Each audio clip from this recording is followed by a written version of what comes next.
Happy Veterans Day. Thank you for everyone who served. Let's sing this morning. What a friend we have in Jesus. All our sins and griefs to bear. What a privilege to carry everything to God in prayer. Oh, what peace we often forfeit. Oh, what grievous pain we bear. All because, oh, because we do not carry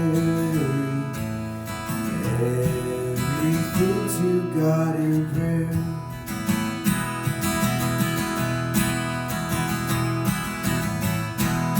Happy trials. Every trials and temptation. Is there troubles anywhere? We should never be discouraged. Take it to the Lord in prayer. Can we find a friend so faithful? Sorrows share. Jesus knows our every weakness. Take it to the Lord in prayer. Are we weak and heavy laden, cumbered with the load of care? Precious Savior, still our refuge. Take it to the Lord in prayer. Do thy friends despise forsake thee? Take it to the Lord in prayer. In his arms he'll take and shield thee. Thou wilt find us all the same.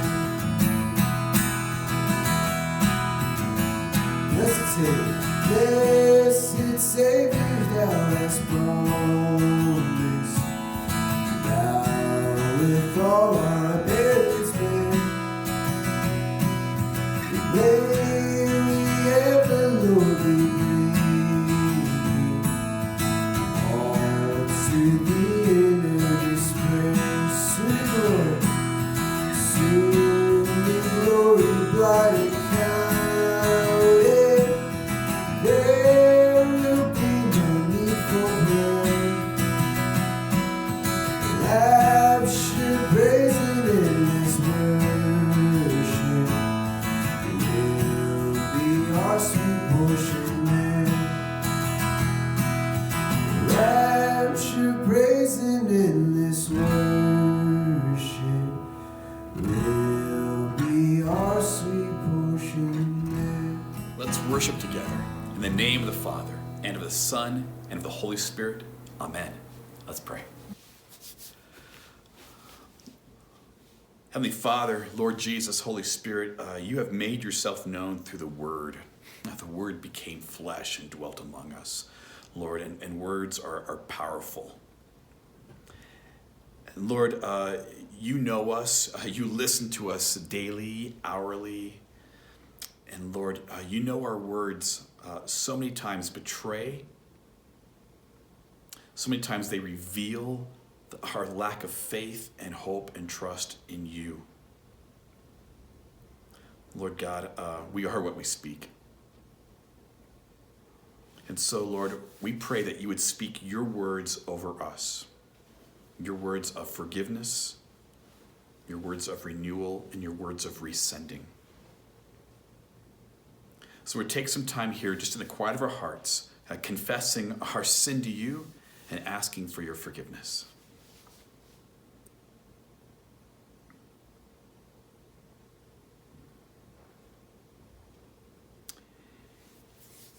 In the name of Jesus Christ we pray. Amen. that Jesus Christ, the Word became flesh, God in the flesh, came and died on a cross for your sin and for mine, so that you might be forgiven and free. And as a servant of the Word, I announce this grace of God to you, and by his promise, forgive you all your sin, in the name of the Father, and of the Son, and the Holy Spirit. Amen. Let's pray. Lord Jesus, we thank you for your word. You are the way and the truth and the life, and your words are true, and therefore, Lord, you are true. So, Lord, we come to you in prayer. We lift up those in need of your healing. We pray for Tom's sister Susie, for Scott's brother Brad, for Debbie's niece, for Charlie and Marilyn's granddaughter. Lord, we lift them all up to you. Lord, on this Veterans Day weekend, Lord, we thank you for so many who have served this country and for us. We thank you for honoring their commitment made to their nation and their fellow brothers and sisters in arms. Lord, we honor them. Lord Jesus, we thank you for the gift of life and for birthdays, for Steve and Michael. Lord, we love them, you love them too. Thank you so much. And we pray these things together, where we're at, around the world watching this right now. We pray together. Our Father, who art in heaven, hallowed be thy name. Thy kingdom come, thy will be done, on earth as it is in heaven. Give us this day our daily bread, and forgive us our trespasses, as we forgive those who trespass against us. And lead us not into temptation, but deliver us from evil. For thine is the kingdom, and the power, and the glory, forever and ever. Amen.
Hi, I'm Jason, the pastor of Gracious Savior Church, where we are dedicated to loving Jesus, each other, and all people.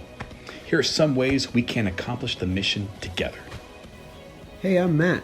And I'm Josh. We're the youth leaders at Gracious Savior Church. Every Wednesday night is youth night. We meet at church from 6:30 to 8 for both middle and high school groups. We play games, have deep discussion and Bible time, and good food. Contact Josh Or Matt. for more details. Pastor Jason here. Every Sunday after church, we have an adult Bible study where we spend 1 hour getting in the Word and getting equipped for life. All are welcome. If you have any questions, ask me or just join us in my office after the service. Hi, I'm Bev Christensen, the prayer and senior ministry leader here at Gracious Savior. Every Thursday night at 6 o'clock, we have our prayer group. Come if you would like to pray, be prayed for, or to grow in prayer. The story is a version of the Bible that has been edited just for the basics, from beginning to end, Genesis to Revelation. We are creating small groups and a message series dedicated to going through this book starting in January. If you want more information or want to reserve your copy of the story early, please email Pastor Jason. In the spirit of Christmas, we are having a tree trimming soup hoopla to replace our annual tree trimming chili potluck. So you're welcome to come and join us Sunday, November 29th at 10:30 a.m. to decorate the Christmas tree and enjoy some really good Costco soup. Please do not bring your own food. We will have provided everything you need. Now, if you're watching this announcement, then that means you're watching our service online. But we want to let you know that we are worshiping indoors now. It started October 4th, and we ask that you please respect the 3 rules. Wear a mask, stay 3 chairs apart, and please stay in every other row. If you would like to continue to support our ministry, you can do so through online giving.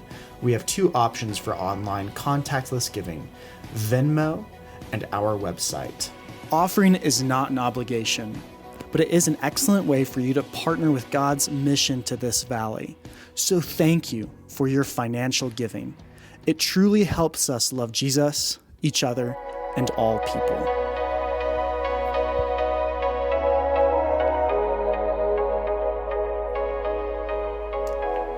Grace, mercy, and peace to you from God our Father and from our Lord and Savior Jesus Christ. Amen. Amen. We're continuing our series on the 10 Commandments, and today's commandment is the 8th commandment, which is this: do not bear false witness against your neighbor. In essence, the commandment says, don't lie, be honest. Easy enough, right? We got this one. Of all the commandments, are like, okay, I got this one. That's what I'm a pretty truthful person. And then let me share with you Martin Luther's explanation of the 8th commandment. Luther wrote this: we should fear and love God so that we do not tell lies about our neighbor, betray him, slander him, or hurt his reputation. We're good so far, right? Oh, it gets better. But defend him, speak well of him, and explain everything in the kindest way. As Jesus explained in one of his parables, who is my neighbor? Our neighbor is anyone. It's everyone. We just finished a national election. How are we doing about not slandering our neighbors, America? How's it going there? Pretty good, huh? Yeah, we need help. We need help. So this sermon's going to be in 2 parts. The first part's this: it's speaking truth. And the second part is speaking love. It's important. I'm sure you've heard the phrase, you are what you eat. But this is equally true. You are what you speak. So let's jump into this. Our text for the day, it's from Psalm 15 and 16. It's an awesome text. It says this: Lord, who may dwell in your sanctuary? Who may live on your holy hill?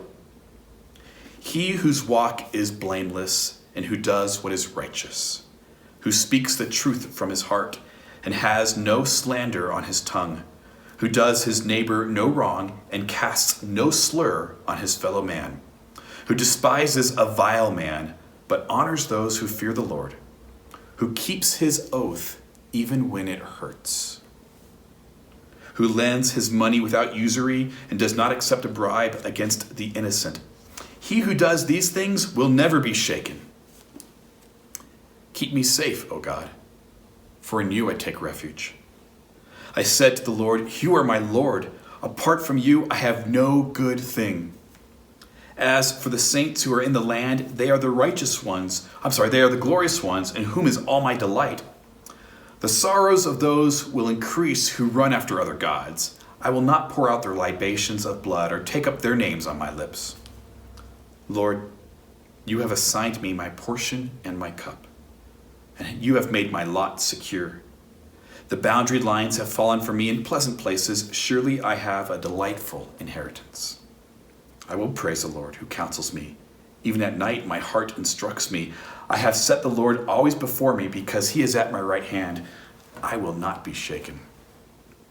Therefore, my heart is glad and my tongue rejoices. My body will also rest secure because you will not abandon me to the grave, nor will you let your Holy One see decay. You have made known to me the path of life. You fill me with joy in your presence, with eternal pleasures at your right hand. This is the word of the Lord. Jesus said it. He said, I am the way and the truth and the life. And because of that, he invites followers of him to be people who point to the way, people who embody truth, people who are eternally hopeful in the life that Jesus freely gives. And this commandment fully expands on the way and how deeply we really need Jesus. Here are some examples. Don't exaggerate to make yourself look good or someone else look bad. Bless you, Matthew. Don't pad your expense report. Don't use someone else's words and claim them as your own. I got help on this section from Tim Keller. Okay. Don't underbid a project. Never make a promise you can't keep or make a promise about a product that you know it can't fulfill. Treat everyone equally. Be the same in person as you are in private, as you are publicly. Don't claim you're all about excellence or quality or safety and then enforce unreasonable deadlines. Don't say you're going to pray for someone and then never bother to pray for that person. Don't use prayer as an excuse for gossip. Here's one of my favorite ones. Did you hear about Bob? We really need to pray for Bob because his drinking has gotten out of control. So last night, don't use prayer as an excuse for gossip.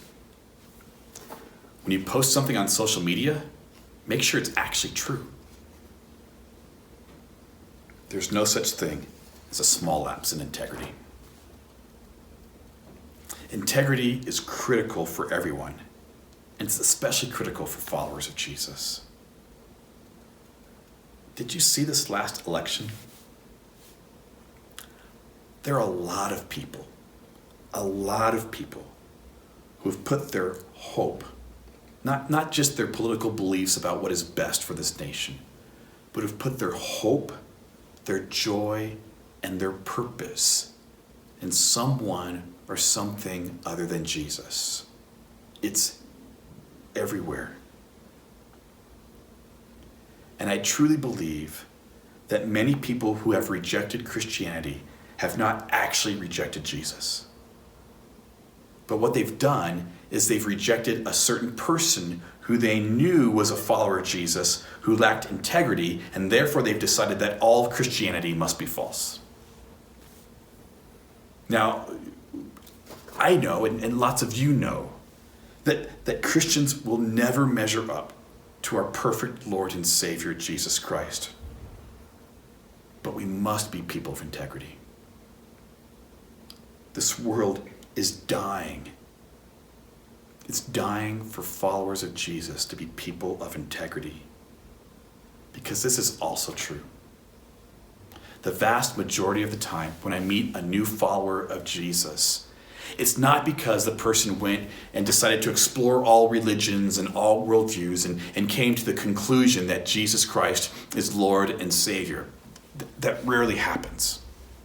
What happens most of the time is a person who's going through a tough time in life meets a follower of Jesus, a person that they respect and honor and value, and then they meet Jesus.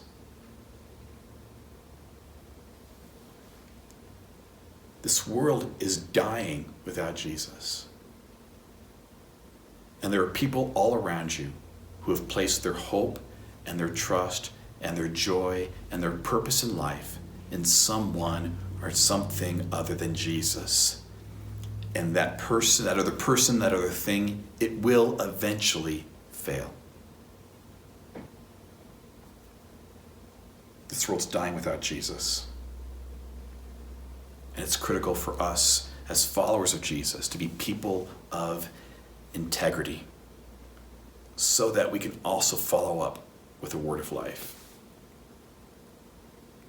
Long time ago, I worked for this guy. This guy was a great guy. He worked hard to be a good husband, a good father, and a good boss. He owned a small company. His employers respected them. He worked them hard, but he worked himself harder, and they saw it, and he was fair with his wages. They respected him. But there was a problem. See, this guy worked in pretty much a male-dominated industry. And I knew this guy. I got the job, actually, because I knew this guy at church. And so I knew him at church, and he hired me for this job to work for him, and it was great. And at church, he was well respected. He volunteered. He was seen as just a wonderful, upstanding representative of Jesus Christ. And he was at church, at home, with his kids, with his wife. He was all that. He wasn't perfect, of course, but he was a great guy. But at work, his language changed. And at work, he busted out 4-letter words and jokes and attitudes about women that he would have never demonstrated on a Sunday morning. And I remember talking with one of the other employees, and he said to me something like, so how'd you get connected with this job? And I said, I know the boss from church. And the guy goes, the boss goes to church? He had no idea. It was only because of his language. You don't need to run a Bible study at church. You don't need to do that. But we're called to use language that illustrates who we are and whose we are. And this guy, a great guy, by his language, demonstrated to others, he illustrated to others that he was a different person at church than he was at work. People come to know us by our words, by our language. You are what you speak. Psalm 15 reminds us of this really well. I want to read it again because it's so good. Lord, who may dwell in your sanctuary? Who may live on your holy hill? He whose walk is blameless and who does what is righteous, who speaks the truth from his heart and has no slander on his tongue, who does his neighbor no wrong and casts no slur on his fellow man, who despises a vile man but honors those who fear the Lord, who keeps his oath even when it hurts. They keep their promises, they keep their commitments. He who does these things will never be shaken. That is how not to break the 8th commandment. But how do we honor the 8th commandment? We speak love. Ephesians 4 put it this way. Instead, speaking the truth in love, we will grow to become in every respect the mature body of him who is the head, that is Christ. And so God is a God of truth and a God of love. Therefore, we're called to speak both truthfully and lovingly. Which brings us to a great question. What about little white lies? What about those little white lies? Those little small things that it's not truth, but it's just easier on the other person. So someone says to you, hey, you want to go out Friday night? And you're like, I'm busy. I'm so sorry. When the truth is, you just don't want to go out Friday night, So you say a lie in order not to hurt this other person's feelings. Or your boss comes up to you and says, hey, how's that project going? And you're like, fantastic. It's going great. It's going to be on your desk tomorrow morning, by golly. And then you start scrambling and pulling on an all-nighter to make it done. So what about little white lies? Some theologians, they say we have to speak the truth. As followers of Jesus, we are called to speak the truth at all times. And I agree. Mostly I agree. If you tell a lie to make yourself look better, that's against the 8th commandment, even if it is a small one. But if your wife asks you, how does this dress look? The answer is always fantastic. It just is, my friends.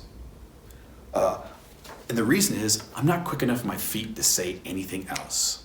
I should say something good, something like, you are beautiful in any dress.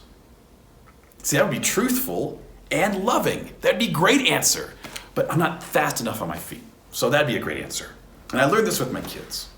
When my kids were little, they draw a picture for me, and they color it in, and they give it to me, and they'd say, this is for you. Do you like it? And the answer was always, of course, I love it.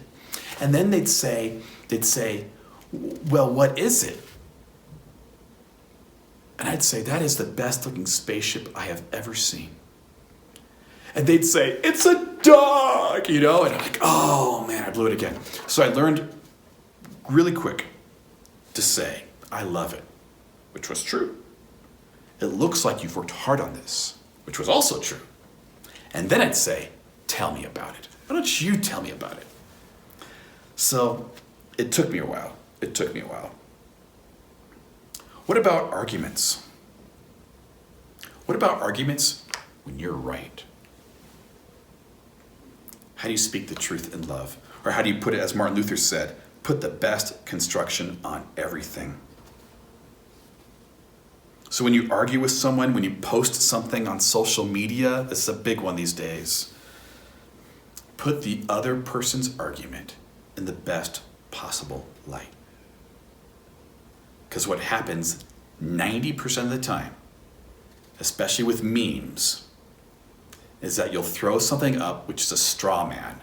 You'll put the other person's argument in the worst possible light, and then you'll destroy it, right? That's how our world functions today. Do not bear false witness means this, that we're called to really listen and understand the other person. So many times in our lives, arguments go like this. I say something brilliant, and then while you're speaking, I'm thinking of what I'm going to say next, and then I speak again. That's how it usually works. Most arguments, and I'm convinced this is true, most arguments occur because we really have not taken the time to listen.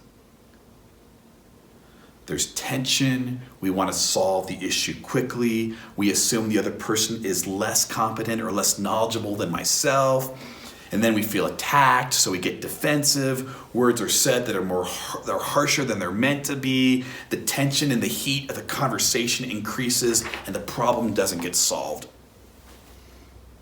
So a lot of years I was serving another church out in California, and I preached on sex and sexuality, which is an important topic to preach on.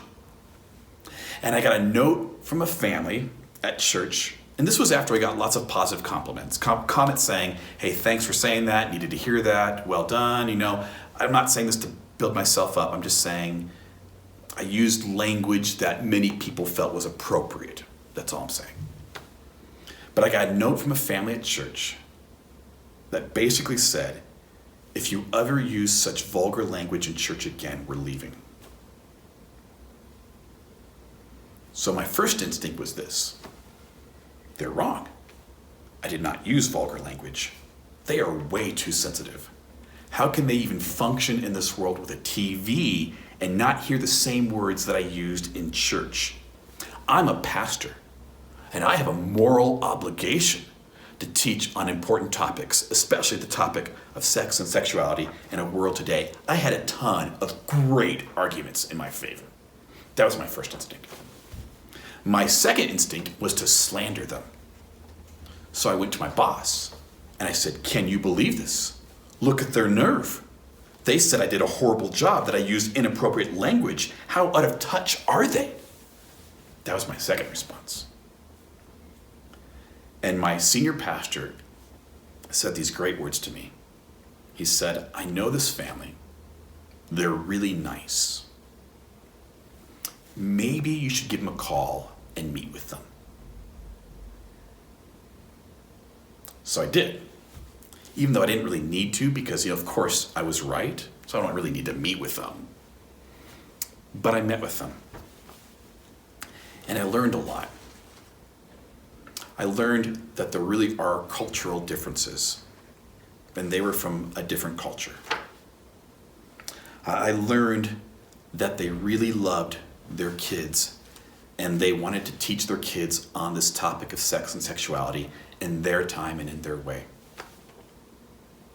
And I learned that what I said from their perspective really was offensive. And so we met for quite a while.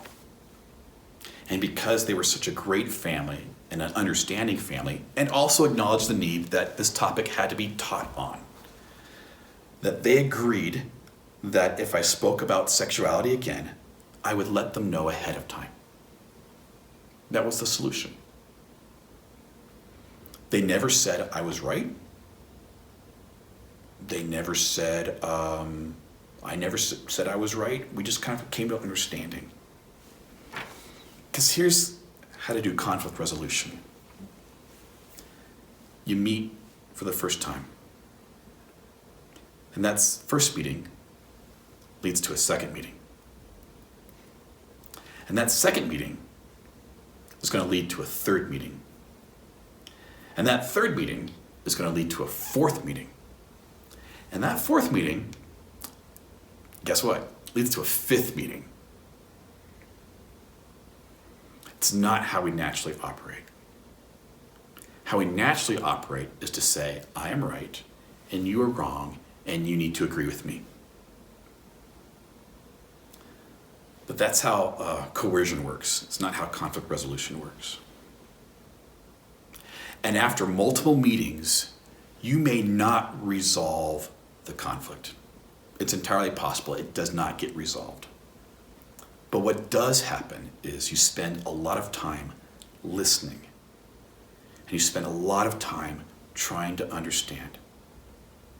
And when you walk away, you may say, you know what, we never came to an agreement, but I felt heard. I felt understood. I felt listened to. This type of speaking and this type of listening and speaking the truth in love is impossible for us. It's impossible without a heart that is totally secure and totally comfortable. It's the only way it happens. So how do we get that kind of heart? Psalm 16 gives us the answer. It says this: keep me safe, O God, for in you I take refuge. I said to the Lord, you are my Lord. Apart from you, I have no good thing. As for the saints who are in the land, they are the glorious ones in whom is all my delight. The sorrows of those will increase who run after other gods. Lord, you have assigned me my portion and my cup. You have made my lot secure. The boundary lines have fallen for me in pleasant places. Surely I have a delightful inheritance. I will praise the Lord who counsels me. Even at night, my heart instructs me. I have set the Lord always before me. Because he is at my right hand, I will not be shaken.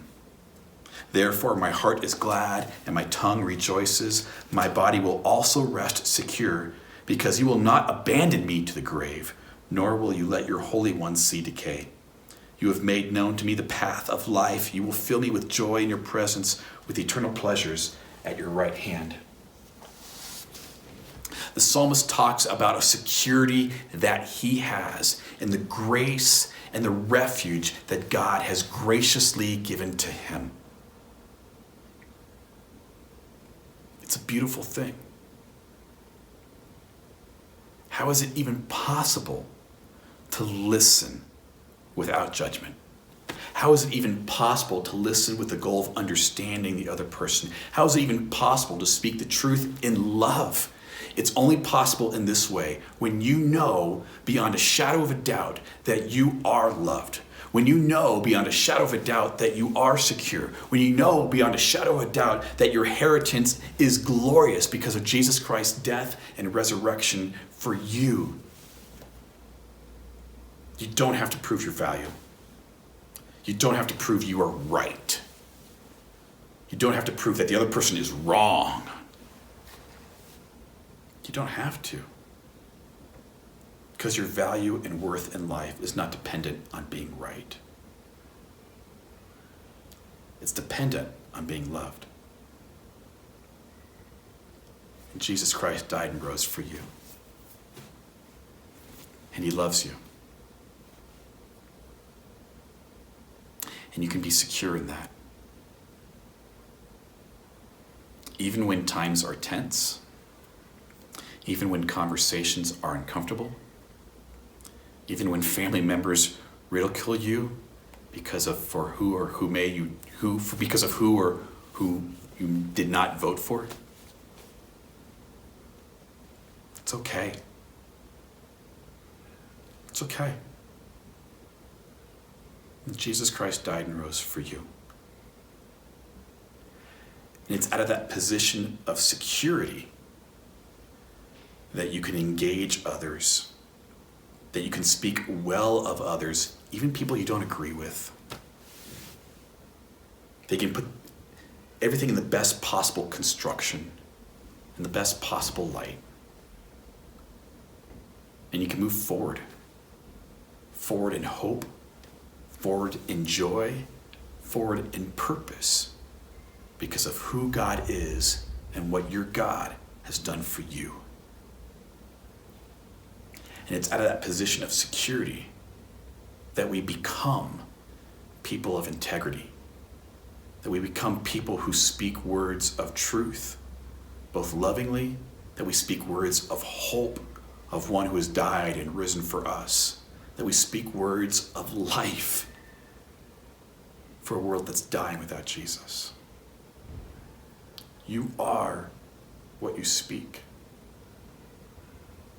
And God has spoken over you in your baptism, in his promises, in his word, in the supper given for you, that you are his and that you are loved. So my friends, speak life. Speak joy and encouragement to those around you. Speak hope, because people around you need a word of hope. And in doing so, we will speak of and we will proclaim Jesus. Let's pray.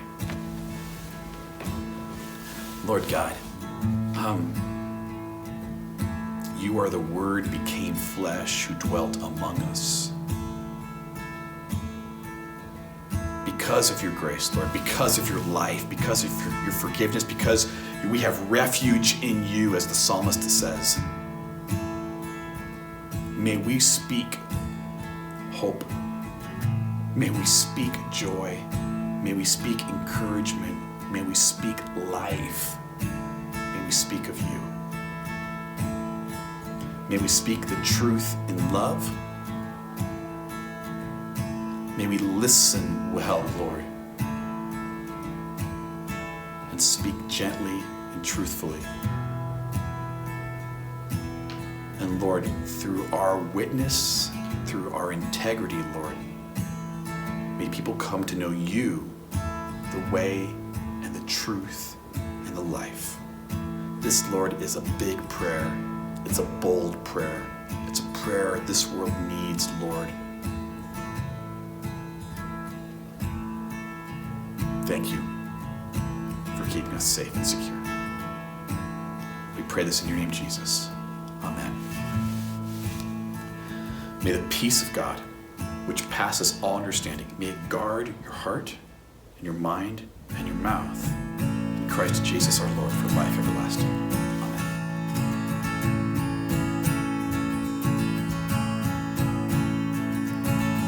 Who breaks the power of sin and darkness, whose love is mighty and so much stronger, the King of glory, the King above all kings,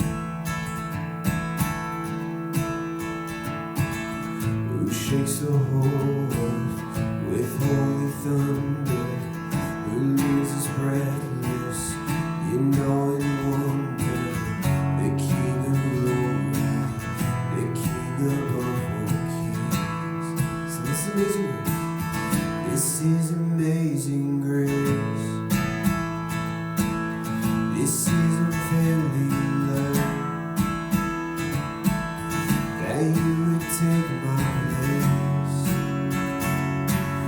that you would bear my cross. You would lay down, you would lay down your life, that I would be set free. Oh, Jesus, I sing for all that you've done for me.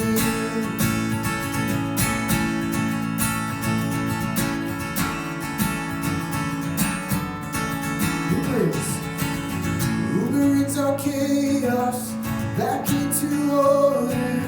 Who makes the orphan a son and daughter? The King of glory, the King of glory, who rules the nations with truth and justice, shines like the sun. All of its brilliance, the King of glory, the King above all kings. This is amazing grace. This is unfailing love, that you would take my place, that you would bear my cross, you would lay down your life, that I would be set free. Oh, Jesus, I sing for all that you've done for me, all that you've done for me. He's worthy, sing, worthy is the Lamb. Worthy is the Lamb who was slain. Worthy is the King who conquered the grave. Worthy is the Lamb who was slain. Worthy is the King who conquered the grave. Worthy is the Lamb who was slain. Worthy is the King who conquered the grave. Worthy is the Lamb who was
Lord bless you and keep you.